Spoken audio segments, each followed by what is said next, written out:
வணக்கம். இன்றைய முக்கிய புதுச்சேரி மாநிலத்தில் இன்று ஒரே நாளில் 1957 பேருக்கு தொற்று உறுதி செய்யப்பட்டதால் கொரோனா நோய் தொற்றால் பாதிக்கப்பட்டவர்கள் எண்ணிக்கை 90,465 ஆக உயர்வு. இன்றும் ஒரே நாளில் 28 பேர் பலியாக உள்ளதால் எண்ணிக்கை 1269 ஆக உயர்ந்துள்ளது.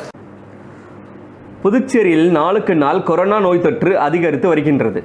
இந்நிலையில் நேற்று ஒரே நாளில் 9347 பேர் பரிசோதனை செய்ததில் புதுச்சேரியில் 1560 நபர்களுக்கும், காரைக்காலில் 234 நபர்களுக்கும், ஏனாமில் 125 நபர்களுக்கும், மாகேவில் 38 நபர்களுக்கும் என கடந்த 24 மணி நேரத்தில் 1957 நபர்களுக்கு கொரோனா தொற்று உறுதி செய்யப்பட்டுள்ளது. தற்போது மாநிலத்தில் 18,277 நபர்கள் சிகிச்சை பெற்று வருகின்றனர். 71,919 நபர்கள் குணமடைந்து வீடு திரும்பியுள்ளனர். கடந்த 24 மணி நேரத்தில் 1304 பேர் சிகிச்சை பெற்று வீடு திரும்பியுள்ளனர். மேலும் கடந்த 24 மணி நேரத்தில் புதுச்சேரியில் 25 நபர்களும், காரைக்காலில் ஒருவரும், ஏனாமில் 2 என 28 பேர் கொரோனாவால் இறந்துள்ளதை அடுத்து மாநிலத்தில் இறந்தோர்களின் எண்ணிக்கை 1269 உயர்ந்துள்ளது.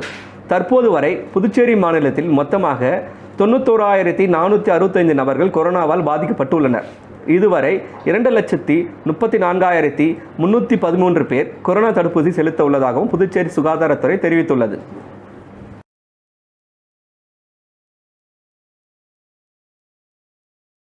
புதுச்சேரியில் இன்று முதல் 18 வயதுக்கு மேற்பட்டோர் தடுப்பூசி முகாம் துவக்கம். இஎஸ்ஐ மருத்துவமனையில் இன்று துணைநிலை ஆளுநர் தடுப்பூசி முகாமை துவக்கி வைத்தார். பின்பு தடுப்பூசி செலுத்திக் கொள்ள இளைஞர்கள் முன்வர வேண்டும் என வேண்டுகோள் விடுத்தார். புதுச்சேரியில் இன்று முதல் 18 வயதுக்கு மேற்பட்டோருக்கான தடுப்பூசி முகாம் தொடங்கப்படும் என தெரிவிக்கப்பட்டு நேற்று அதற்கான முன்பதிவு தொடங்கப்பட்டது. இந்நிலையில் 18 வயதுக்கு மேற்பட்டோருக்கு தடுப்பூசி போடும் பணியை துணைநிலை ஆளுநர் தமிழிசை சவுந்தரராஜன் கோரிமேட்டில் உள்ள இஎஸ்ஐ மருத்துவமனையில் தொடங்கி வைத்தார். தொடர்ந்து அவர் செய்தியாளர்களை சந்தித்தார். அதில் புதுச்சேரி மாநிலம் முழுவதும் இதுவரை 1600 பேர் பதிவு செய்துள்ளனர். கோரிமேடு இஎஸ்ஐ மருத்துவமனையில் இன்று 400 பேரும், நாளை 400 பேரும் என பதிவு செய்துள்ளனர். இளைஞர்கள் வயதானவர்களுக்கு முன் உதாரணமாக இருந்து கொரோனா தூதுவராக உங்களது வீட்டில் மற்றும் அருகில் உள்ளவர்களுக்கு எடுத்து கூறி அனைவரையும் கொரோனா தடுப்பூசி போட வலியுறுத்த வேண்டும் என்று கூறிய அவர், தடுப்பூசி போட்டதால் மட்டுமே இறந்தவர்கள் யாரும் இல்லை, தடுப்பூசி போட்டுக்கொண்டால் இன்னும் எத்தனை அலை வந்தாலும் பாதிப்பு ஏற்படாது என்று கூறிய அவர், மக்களுக்கு பணியாற்றுபவர்கள் இது குறித்து மக்களுக்கு எடுத்துக் கூற வேண்டும் என்று கேட்டுக்கொண்டார்.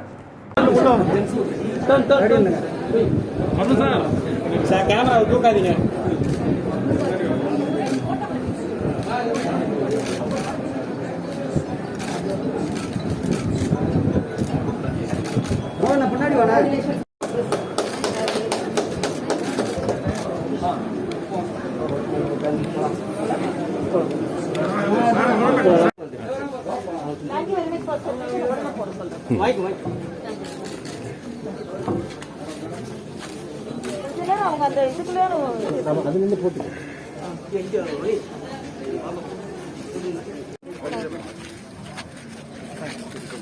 அப்படியே என்ன கொஞ்சம் டிஸ்டன்ஸ் உண்டு இல்லைம்மா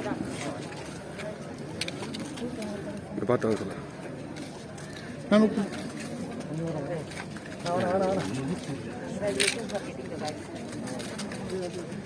கொஞ்சம் சீக்கிரம் கவுண்டர் போட்டு அவங்கள ரொம்ப நேரம் அதான் நானும் இப்போ தான் பார்த்தேன், நான் சொல்லியிருக்கேன்.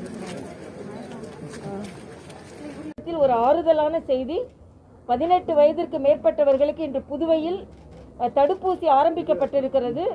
முதல் நாளிலேயே இளைஞர்களிடமிருந்து அபரிதமான ஆதரவு கிடைத்திருக்கிறது. அவர்களை நான் பாராட்டுகிறேன், ஒவ்வொருவரையும் நான் வாழ்த்துகிறேன். ஏனென்றால் கரோனாவுக்கு எதிர்த்தான போரில் அவர்கள் இன்று போர்ப்படை வீரர்களாக இணைந்திருக்கிறார்கள்.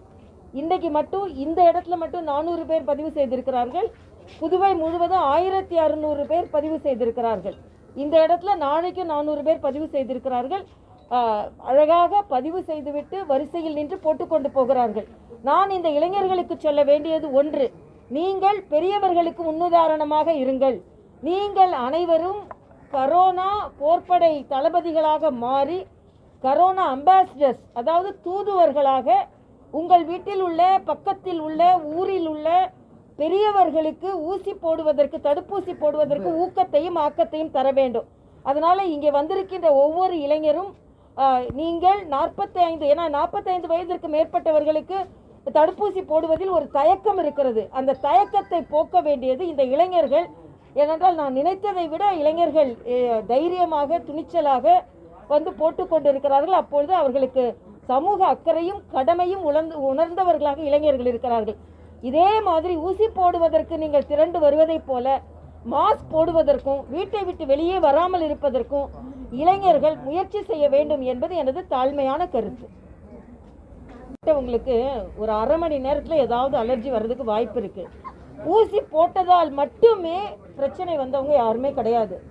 ஏற்கனவே அவங்க உடம்புல ஏதாவது பிரச்சனை இருந்தால் சில பேருக்கு வந்திருக்கலாம். ஆனால் உலகம் முழுவதும் சரி, இந்தியா முழுவதும் சரி, நான் அடிக்கடி ஒரு கணக்கு சொல்லுவேன். அலர்ஜி வந்தது இந்த இந்தியாவில் 0.00054%.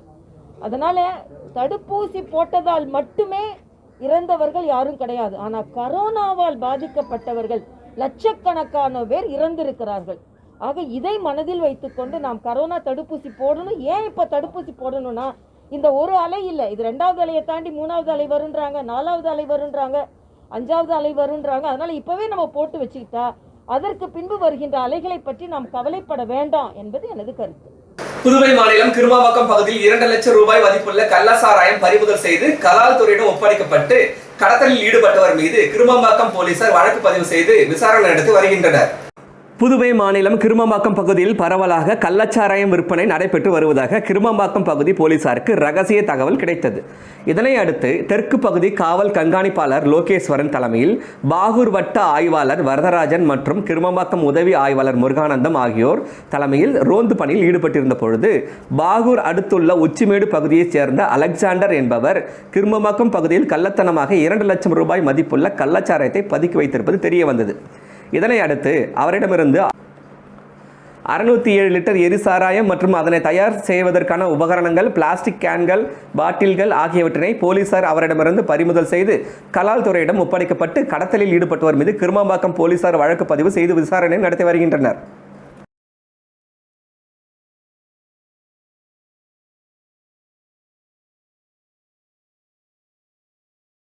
45 வயதிற்கு மேற்பட்டோருக்கு காலை 9 மணி முதல் மதியம் 1 மணி வரை இலவசமாக தடுப்பூசி போடப்படும் என்று தெரிவிக்கப்பட்டது. அதன்படி கொரோனா தடுப்பூசி 31 சிறப்பு மையங்களில் போடப்பட்டு வருகிறது. சுகாதாரத்துறை செயலாளர் அருண் உத்தரவின் பெயரில் 3 நாட்களுக்கு, அதாவது 18/5/2021 முதல் 20/5/2021 வரை தேர்ந்தெடுக்கப்பட்ட 31 சிறப்பு தடுப்பூசி மையங்களில் 45 வயதிற்கு மேற்பட்டோருக்கு காலை 9 மணி முதல் மதியம் 1 மணி வரை இலவசமாக தடுப்பூசி போடப்படும் என தெரிவிக்கப்பட்டது. அதன்படி இன்று கொரோனா தடுப்பூசி 31 சிறப்பு மையங்களில் போடப்பட்டு வருகிறது. இனி 31 கொரோனா தடுப்பூசி மையங்களை பார்ப்போம்.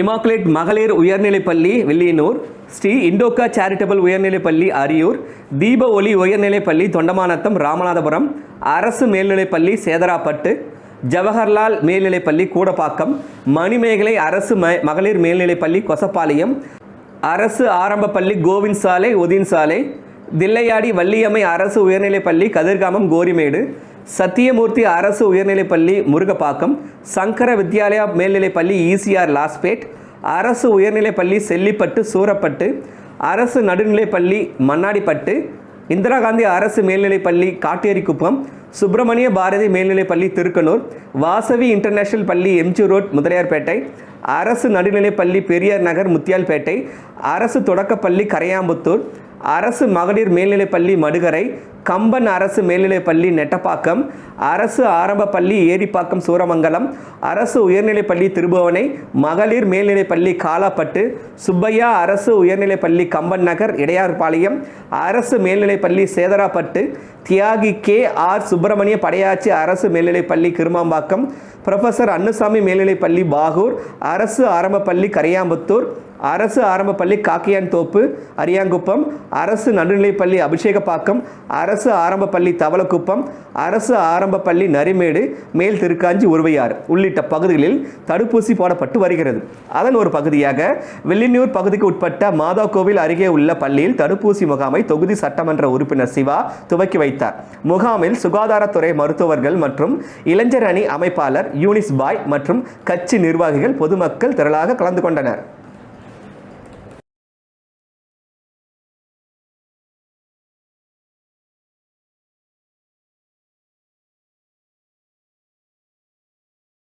கொரோனா நோய் தொற்று பரவாமல் தடுக்க பிருந்தாவனம் பகுதியில் கிருமி நாசினி தெளிக்கும் பணியினை சட்டமன்ற உறுப்பினர் ஜான்குமார் தொடங்கி வைத்தார்.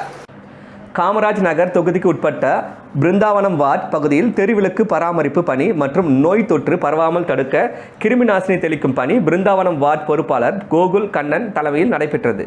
தொகுதி சட்டமன்ற உறுப்பினர் ஜான்குமார் அவர்கள் கலந்து கொண்டு இப்பணியினை தொடங்கி வைத்தார். உடன் என்ஆர் காங்கிரஸ் பிரமுகர்கள் ஸ்கைசட் ரவி, சுகுமாரன், ஊர் பொதுமக்கள் பலர் கலந்து கொண்டனர்.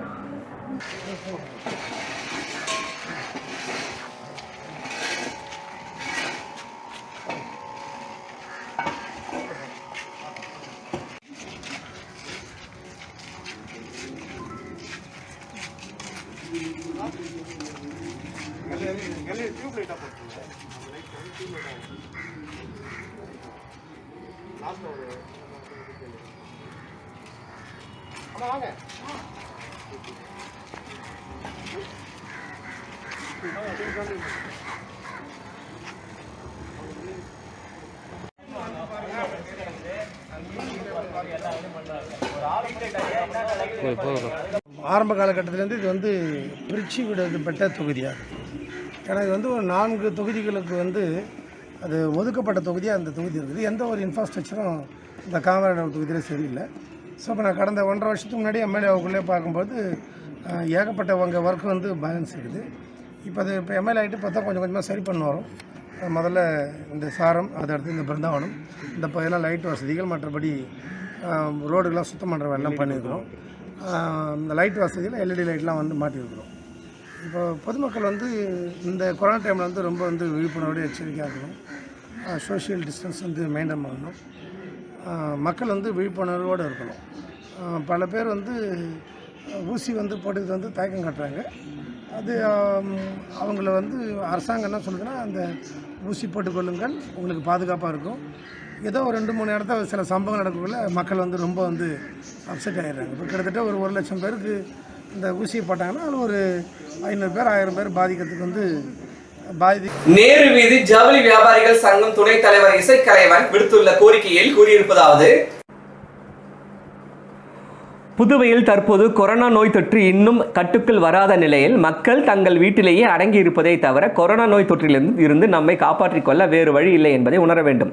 என்னதான் மருத்துவ உபகரணங்கள் நாளுக்கு நாள் அதிகப்படுத்தப்பட்டாலும் அதைவிட கூடுதலாக நோய் தொற்றால் பாதிக்கப்பட்டவர்கள் மருத்துவமனைக்கு வருகின்ற பொழுது அவர்களுக்கு உரிய நேரத்தில் மருத்துவர்களால் சிகிச்சை அளிக்கும் வாய்ப்புகள் குறைந்து கொண்டே போகிறது. இதனால் இறப்பு விகிதம் நாளுக்கு நாள் அதிகரித்து கொண்டே போகிறது. இந்த காரணங்களால் நோயை கட்டுக்குள் கொண்டு வர அரசாங்கத்தால் ஊரடங்கு அமல்படுத்தப்படுகிறது. இந்த காலகட்டத்தில் மக்கள் மருத்துவ நெருக்கடி, நிதி நெருக்கடி, மனநல பாதிப்பு ஆகிய 3ம் ஒன்றாக சேர்ந்து பாதிக்கும் நிலைக்கு மக்கள் தள்ளப்படுகின்றனர். ஊரடங்கை தவிர்ப்பதற்கு, ஊரடங்கு நீட்டிக்கும் வாய்ப்பை குறைப்பதற்கும் மக்கள் முதலில் அரசு கூறும் ஆலோசனைகளை பின்பற்றவும் வேண்டும். முகக்கவசம் அணிவதும் தவிர்க்க முடியாத காரணத்தினால் வெளியே செல்ல நேர்ந்தால் தனிமனித இடைவெளியை பின்பற்றுவதும், விரைவில் அனைவரும் தடுப்பூசி போட்டுக்கொள்வதும், கிருமிநாசினி கொண்டு அடிக்கடி கைகளை சுத்தம் செய்வதும் நாம் கண்டிப்பாக கடைபிடிக்க வேண்டும். இதனால் நம்மையும் நம்மால் மற்றவர்களின் நோய் தொற்றிலிருந்து நாம் காக்கலாம். நாம் செய்ய வேண்டிய கடமைகளை செய்யாமல் அரசை குறை கூற நமக்கு எவ்வித உரிமையும் கிடையாது. அதே நேரத்தில் நோய்களிலிருந்து மக்களை காப்பாற்ற போராடும் அரசு ஏழை மக்களின் வயிற்று பசிக்கும் வழிவகை செய்ய வேண்டியது தனது கடமையாக உணர வேண்டும். உயிரும் உயிரை வளர்க்க நிரந்தர உணவும், உணவு தடையின்றி கிடைக்க வருமானமும், வருமானம் பாதிக்காத அளவிற்கு அரசின் செயல் திட்டமும் வகுக்கப்பட்டு மக்கள் காப்பாற்றப்படுவார்கள் என்ற நம்பிக்கையை இந்த புதிய அரசு விரைவில் உருவாக்க வேண்டும் என்று ஆவலுடன் எதிர்பார்த்து உள்ளனர் மக்கள். புதுச்சேரியில் புதிதாக பொறுப்பேற்றுள்ள என்ஆர் காங்கிரஸ் கட்சி தலைவர் ரங்கசாமிக்கு மகளிர் அணி நிர்வாகி நாகஜோதி வாழ்த்து தெரிவித்துள்ளார். செய்தியாளர்களை சந்தித்த என்ஆர் காங்கிரஸ் கட்சியின் மகளிர் அணி நிர்வாகி நாகஜோதி கூறுகையில், புதுவையில் நடந்து முடிந்த சட்டமன்ற தேர்தலில் என்ஆர் காங்கிரஸ் கூட்டணி அமோக வெற்றி பெற்று முதலமைச்சராக ரங்கசாமி பொறுப்பேற்றுக் கொண்டார். இந்நிலையில் இவருக்கு என்ஆர் காங்கிரஸ் கட்சியின் மகளிர் அணி நிர்வாகி நாகஜோதி வாழ்த்து தெரிவித்தார். மேலும் முதலமைச்சர் பூரண குணமடைந்து மக்கள் பணியில் விரைவில் ஈடுபட வேண்டும் எனவும் பிரார்த்தனை செய்வதாகவும் கூறினார். புதுச்சேரியில் நல்லாட்சி வளர்வதற்கு காரணமாக இருந்த பொதுமக்களுக்கு மனமார்ந்த நன்றி கூறுகிறேன் என்று தெரிவித்தார். யாரும் வளம் பெறணும், அவங்க பூரண குணமடைந்து புதுவை மக்கள் இன்னைக்கு சுகமடைஞ்சு என்ன சிறப்பெல்லாம் அவங்க அனுபவிக்கணுமோ அவர் மூலம் என்ஆர் ஐயா மூலம் நல்ல ஒரு புதுவையை நாங்கள் எதிர்பார்க்குறோம். அவர்களுடைய விருப்பப்படி இந்த அரசு அமையணும் அப்படிங்கிறது தான் எங்களுடைய எல்லாருடைய எண்ணமும் கூட. அதை சொல்லிடுவேன். மற்ற கூட்டணி கட்சிகள் வந்து அவருக்கு வந்து நிறைய இடையூறுகள் வந்து கொடுத்தபடி இருக்கிறாங்க. இருந்தாலும் கூட இன்றைய புதுவையை பொறுத்த வரைக்கும் வந்து தாமரை மலர்ந்தது என்றால் நிச்சயமாக வந்து நம்ம என்ஆர் ஐயாவினுடைய முகத்தை பார்த்து தான் இன்றைக்கு தாமரை மலர்ந்திருக்கிறது. ஐயாவினுடைய ஆட்சி காலத்தில் வந்து ஒரே ஒரு நியமன எம்எல்ஏ வந்து விஸ்வேஸ்வரனை அவர்கள் கொடுத்தார்கள். அதற்கு அடுத்தபடியாக வந்து 3 எம்எல்ஏ நியமன எம்எல்ஏ வந்து காங்கிரஸில் வந்தாங்க. இன்னைக்கு வந்து நிறைய பேர் வந்து இருக்காங்க அப்படின்னு சொன்னாக்கா பாஜகலேருந்து இருக்கிறாங்கன்னா யாரால எப்படி வந்தாங்க அப்படிங்கிறத வந்து நினச்சி பார்க்கணும். நினச்சி பார்த்து அவருக்கு ஏற்ற போல இன்றைக்கு வந்து ஆட்சி வந்து அமையணும். அவர் மூலம் வந்து நாங்கள் வந்து புதுவை வந்து சிறப்படையும். எப்பயுமே வந்து நாங்கள் வந்து என்ஆர் ஐயாவினுடைய பின்னால் தான் அவர் எந்த இதில் இருந்தால் எந்த இடத்துல இருந்தாலும் அவருக்கு பக்க பலமாக நாங்கள் நிற்போம் என்று இன்று உறுதி கூறுகிறோம். நன்றி. அண்ணா சிலை அருகே காவல் கண்காணிப்பாளர் தலைமையில் தீவிர வாகன சோதனை நடைபெற்றது. புதுச்சேரியில் 2000 நபர்கள் தினமும் கொரோனாவால் பாதிக்கப்பட்டு வருகின்றனர். இதனை கட்டுப்படுத்த அரசு சார்பில் வருகிற 24ஆம் தேதி வரை தளர்வுடன் கூடிய ஊரடங்கு அமல்படுத்தப்பட்டு உள்ளது. இந்நிலையில் அண்ணா சாலையில் காவல் கண்காணிப்பாளர் சரவணன் தலைமையில் தீவிர வாகன சோதனை நடைபெற்றது. இதில் அத்தியாவசியமின்றி வெளியே சென்றவர்கள் மீது அபராதம் விதிக்கப்பட்டது.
முதலியார்பேட்டை பகுதியில் தடுப்பூசி மற்றும் கொரோனா பரிசோதனை முகாமை சட்டமன்ற உறுப்பினர் சம்பத் தொடங்கி வைத்தார். புதுச்சேரியில் நாளுக்கு நாள் நோய் தொற்று அதிகரித்து வருகிறது என கட்டுப்படுத்த தொகுதி வாரியாக பரிசோதனை மற்றும் தடுப்பூசி முகாம் அமைக்கப்பட்டுள்ளது. அதன் ஒரு பகுதியாக முதலியார்பேட்டை தொகுதிக்கு உட்பட்ட அன்னை சிவகாமி பெண்கள் அரசு மேல்நிலைப் பள்ளியில் முகாம் நடைபெற்றது. இதனை தொகுதி சட்டமன்ற உறுப்பினர் சம்பத் தொடங்கி வைத்தார். இந்நிகழ்ச்சியில் மருத்துவர்கள், செவிலியர்கள், சுகாதாரத்துறை அதிகாரிகள் பலர் கலந்து கொண்டனர்.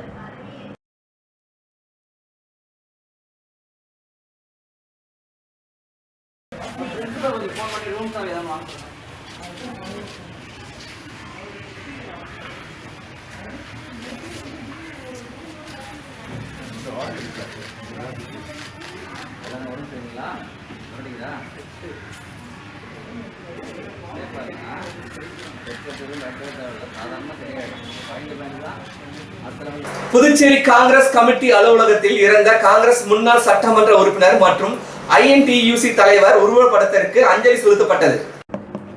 புதுச்சேரி மாநில INTUC தலைவர் ரவிச்சந்திரன் உடல்நலக் குறைவால் சில நாட்களுக்கு முன்பு காலமானார். நேற்றைய தினம் அரியங்குப்பம் தொகுதி முன்னாள் MLA ஜெயமூர்த்தி திடீரென மாரடைப்பால் மரணமடைந்தார். இவர்களுக்கு மாநில காங்கிரஸ் கட்சி சார்பில் அஞ்சலி செலுத்தும் நிகழ்ச்சி கட்சி தலைமை அலுவலகத்தில் நடந்தது. அங்கு ரவிச்சந்திரன், ஜெயமூர்த்தி ஆகியோரின் உருவப்படங்கள் மலர்களால் அலங்கரிக்கப்பட்டு வைக்கப்பட்டிருந்தது.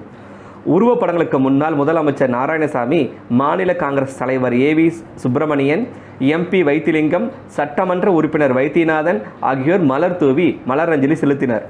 நிகழ்ச்சியில் INTUC நிர்வாகிகள் ஞானசேகரன், சொக்கலிங்கம், ராதா ரெட்டியார், முத்துராமன், காங்கிரஸ் நிர்வாகிகள் பலர் பங்கேற்றனர். காங்கிரஸ் கட்சி முன்னாள் MLA ஜெயமூர்த்தி நேற்று மாரடைப்பால் காலமானார். புதுவை மாநிலம் அரியங்குப்பம் தொகுதி முன்னாள் சட்டமன்ற உறுப்பினர் திரு ஜெயமூர்த்தி அவர்கள் நேற்று மாரடைப்பால் உயிர் நீத்தார். அவரது இறுதி ஊர்வலம் இன்று நடைபெற்றது. இதில் முன்னாள் முதலமைச்சர் திரு நாராயணசாமி, முன்னாள் அமைச்சர் திரு கந்தசாமி, வட்டார காங்கிரஸ் தலைவர் திரு சங்கர், சட்டமன்ற உறுப்பினர்கள் திரு பாஸ்கர், திரு சம்பத் மற்றும் ஊர் பொதுமக்கள் நடவடிக்கை. இத்துடன் இந்த செய்திகள் நிறைவடைந்தன. நன்றி.